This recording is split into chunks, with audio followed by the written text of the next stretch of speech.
সোনামুড়া শহরে বড়সড় অগ্নিকাণ্ড থেকে অল্পেতে রক্ষা। জানা গেছে যে অগ্নি নির্বাপক দপ্তরের কর্মীদের তৎপরতায় আগুন নিয়ন্ত্রণে আনা সক্ষম হয়েছে সোনামুড়া শহরের মূল বাজারে ঘটে এই ঘটনাটি। জনসাধারণের সচেতনতার কারণে বড়সড় অগ্নিকাণ্ডের হাত থেকে অল্পেতে রক্ষা পেল সোনামুড়া বাজার। সোনামুড়া পুরাতন সিনেমা হল রোড সংলগ্ন এলাকায়, যেখানে একটি সেলুন দোকানে হঠাৎই আগুন দেখতে পায় পার্শ্ববর্তী দোকানের মালিক। হঠাৎই আগুনের শিখা দেখতে পেয়ে তাৎক্ষণিক খবর দেওয়া হয় সোনামুড়া অগ্নি নির্বাপক দপ্তরকে। সঙ্গে সঙ্গে অগ্নি নির্বাপক দপ্তরের কর্মীরা ছুটে এসে আগুন নিয়ন্ত্রণে নিয়ে আসে। তবে দোকানে জ্বালানো ক্যান্ডেল থেকেই আগুনের সূত্রপাত বলে প্রাথমিক ধারণা।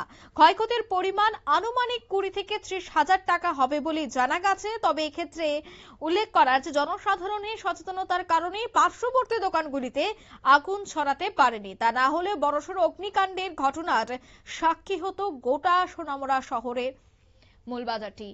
এই বিষয়ে কি উঠে আসছে বিস্তারিত শোনাবো।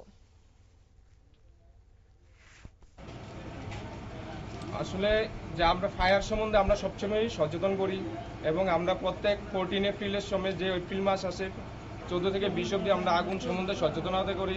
তো আগুন যে আমরা যে সময় আমরা দোকান বন্ধ করে যাবো তখন আমরা লক্ষ্য থাকে আমরা ক্যান্ডেল জ্বালিয়ে যাচ্ছি, ধূপকাঠি থাকলে ধূপকাঠিটা জ্বালিয়ে যাচ্ছি কিনা সেটাকে নিভিয়ে রাখবো। কারণ আমি যে সময় দোকান বন্ধ করে চলে যাই তখন কিন্তু দোকানের ভিতরে কিছু থাকে না, লোক থাকে কেউ থাকে না। তখন আমাদের কাজ দেখা বৈদ্যুতিক সুইচগুলি অফ করা এবং ক্যান্ডেল জ্বালানো থাকলে সেগুলিকে বন্ধ করা, গ্যাসটা থাকে তাকে দূরে রাখা। এই সতর্কগুলিকে আমরা বিশেষ করে দোকানদার এবং যারা বাজার ব্যবসায়ী আছে দোকানের সবগুলি দোকানের ব্যবসায়ীদের বলছি তারা যেন বৈদ্যুতিক সুইচগুলিকে এবং দোকানে যে ক্যান্ডেল না যাতে জ্বালিয়ে যাওয়া হয়।